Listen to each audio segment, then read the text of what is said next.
కేవలం 7,999 up to 10 kgs వరకు బరువు తగ్గి అధిక బరువు నుంచి వచ్చే ప్రధాన సమస్యలను దూరం చేసుకోండి. శాసన మండలిలో తల్లికి వందనంపై చర్చ జరిగింది. గత ప్రభుత్వం విద్యార్థుల కోసం అమ్మఒడి కార్యక్రమాన్ని తీసుకొస్తే కూటమి ప్రభుత్వం కాపీ కొట్టి తల్లికి వందనం అని పేరు పెట్టారని, నిబంధనల పేరుతో అనర్హుల సంఖ్యను పెంచారని వైసీపీ సభ్యులు విమర్శించారు.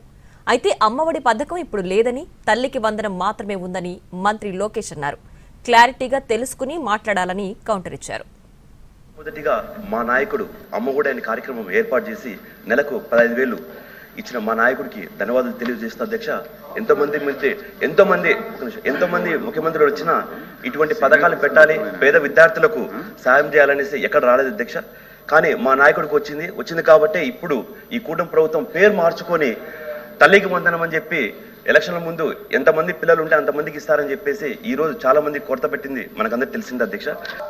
తల్లికి వందనం కార్యక్రమం తీసుకొచ్చి అమ్మఒడి పథకాన్ని కాపీ కొట్టి తల్లికి వందనం కార్యక్రమం తీసుకొచ్చారు అధ్యక్ష. తీసుకొచ్చిన వెంటనే వీరు సుమారు ఈ రాష్ట్రంలో 87,42,000 మంది విద్యార్థులు ఉన్నారు అధ్యక్ష. వీరిస్తానన్నది 67,27,164 మందికి అని చెప్తున్నారు అధ్యక్ష. అఫీషియల్ గా ఇచ్చింది 54,94,703 మందికి ఇస్తున్నారు అధ్యక్ష.